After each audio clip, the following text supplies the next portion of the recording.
सरकार आए दिन जितने भी गवर्नमेंट एम्प्लॉयज हैं उनको लेकर कुछ ना कुछ बदलाव करती रहती है और कुछ ना कुछ ऐसे अपडेट्स देती रहती है जिससे कि आप तक पहुंचाना बहुत जरूरी है। वहीं पर आपको मैं बता दूं एक ऐसी अपडेट जो कि आज ही जारी की गई है और इसको जारी करने के पीछे क्या मकसद है और इससे क्या कुछ फायदा जो है वो एम्प्लॉयज को पहुंचेगा, इसके बारे में जानकारी होना बहुत जरूरी है। आपको ये पूरी जानकारी एक पोर्टल के जरिए दी जाएगी, यानी कि JKHRMS पोर्टल, जो कि सरकार ने लॉन्च किया है। और इस पोर्टल को स्पेशली गवर्नमेंट एम्प्लॉयज के लिए लॉन्च किया गया है,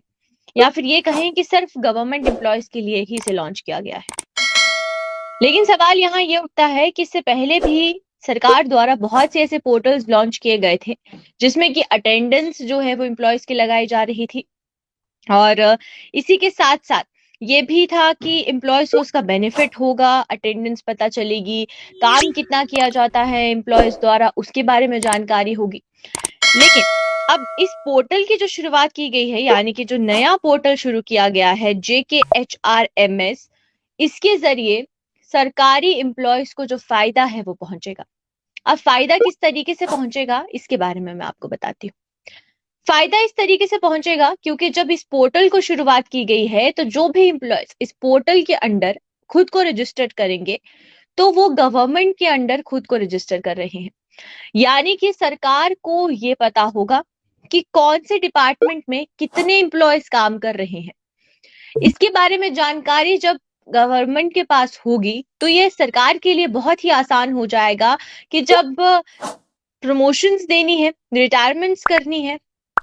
रेगुलराइजेशन करनी है, तो इसके लिए ये सरकार के लिए एक बहुत ही इजी प्रोसेस रहेगा, जहां पर अप्रेजल से लेकर प्रमोशन तक के लिए जो डेटा होगा वो सरकार के पास रहेगा। जहां पर सरकार के पास ये आसानी रहेगी, वहीं पर दूसरा जो फायदा है वो एम्प्लॉयज को भी देखने को मिलेगा इस पोर्टल से। क्योंकि जब आप इस पोर्टल में खुद को रजिस्टर्ड करेंगे तो सरकार के अंडर आप खुद को रजिस्टर्ड करेंगे, और जिससे कि सरकार को ये पता होगा कि जम्मू कश्मीर में कितने मुलाजिम जो हैं वो काम कर रहे हैं, कौन कौन से डिपार्टमेंट में मुलाजिम काम कर रहे हैं, किस तरीके से जो काम है वो हो रहा है, और जो एम्प्लॉयज काम कर रहे हैं उसमें प्रमोशन किस तरीके से दी जाएगी, कितना काम वो कर रहे हैं। इस सब के बारे में जो जानकारी है वो सरकार के पास पहुंच जाएगी। इस बीच टाइम टू टाइम अप्रेजल्स के साथ साथ प्रमोशंस के साथ साथ जो भी डेटा होगा वो सरकार के पास पहले से ही उपलब्ध होगा, जिसमें कि करप्शन होने के चांसेस भी बहुत कम है। और साथ ही साथ जो कहीं ना कहीं अनदेखी की जाती है काम की, और जहां पर ये देखने को मिलता है कि सरकारी एम्प्लॉयज का ये भी कहना होता है कि कुछ लोगों को प्रमोशन दी जाती है, फेवरेटिज्म किया जाता है गवर्नमेंट जॉब्स में, अब वो सब चीजें इस पोर्टल के आने के बाद से खत्म हो जाएंगी। लेकिन वहीं पर फिर भी ये सवाल है कि इससे पहले बहुत से पोर्टल्स लाए गए, जैसे कि स्पैरो पोर्टल लाया गया, PRS पोर्टल लाया गया, VCS पोर्टल लाया गया, EPM पोर्टल लाया गया, EVS पोर्टल लाया गया, लेकिन उसका फायदा अभी तक कोई भी सरकारी मुलाजिमों को नहीं पहुंचा है। वहीं पर मैं आपको पहले ये बता देती हूँ कि इसके अंडर आप रजिस्टर्ड कैसे कर सकते हैं खुद को, और उसके बाद जो वेबसाइट इसके लिए जारी की गई है वो hrms.jk.gov.in के तौर पर जारी की गई है। और जब आप इस वेबसाइट पर लॉगिन करेंगे तो उस समय आपको ये जो विंडो है ये देखने को मिलेगी। इस तरीके से कुछ विंडो सामने आएगी जहां पर आपको खुद को रजिस्टर्ड करना है,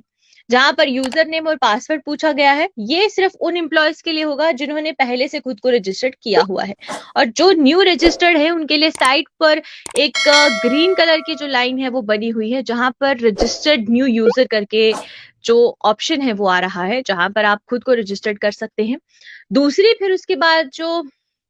विंडो आएगी वो रजिस्टर्ड करने की आएगी, यानी कि ये जो ग्रीन कलर का कॉलम आप देख रहे हैं ये रजिस्टर्ड का कॉलम है। हर एक डिटेल्स भरने के बाद इस तरीके से रजिस्टर्ड का कॉलम आएगा, जिसके मदद से आप अपने आप को रजिस्टर कर सकते हैं इस वेबसाइट पर। वेबसाइट का नाम मैं फिर आपको एक बार बता दूं, hrms.jk.gov.in। अब इस वेबसाइट से आपको क्या कुछ फायदा होगा, किस तरीके से आपको सरकार ये फायदा पहुंचाने की कोशिश कर रही है, क्योंकि बहुत से पोर्टल्स पहले भी चल चुके हैं, बहुत से पोर्टल्स पहले भी गवर्नमेंट एम्प्लॉयज के लिए आ गए हैं, लेकिन उसका फायदा आज तक क्यों नहीं हुआ सरकार की तरफ से, ये भी एक सवाल बनता है। और Jammu Kashmir human resource management system ने एक और पोर्टल की शुरुआत कर दी, जहां पर ये देखने को मिल रहा है कि कितनी एम्प्लॉयमेंट जो है वो जम्मू कश्मीर में हुई है, कितने लोग जो हैं वो जम्मू कश्मीर में गवर्नमेंट नौकरियां कर रहे हैं, कितने लोग जो हैं वो कितने डिपार्टमेंट्स में काम कर रहे हैं, और सबसे ज्यादा जो मैन पावर है वो कौन से डिपार्टमेंट में है। अब ये सरकार के लिए डेटा कलेक्ट करना तो इजी हुआ, लेकिन इसका फायदा सरकारी एम्प्लॉयज को क्या कुछ होगा, अब वो देखना होगा। लेकिन वहीं पर इस पोर्टल की जो शुरुआत हुई है, इसके बाद से आपका क्या कुछ कहना है, आपकी क्या कुछ राय है, आप कमेंट सेक्शन में जरूर ड्रॉप करें और जरूर हमें बताएं कि इस पोर्टल के और इससे पहले जो पोर्टल्स बने हैं उसका आज तक ग्राउंड रियलिटी पर कितना असर और कितना फायदा जो है वो आम जनता को पहुंचा है। तो चलिए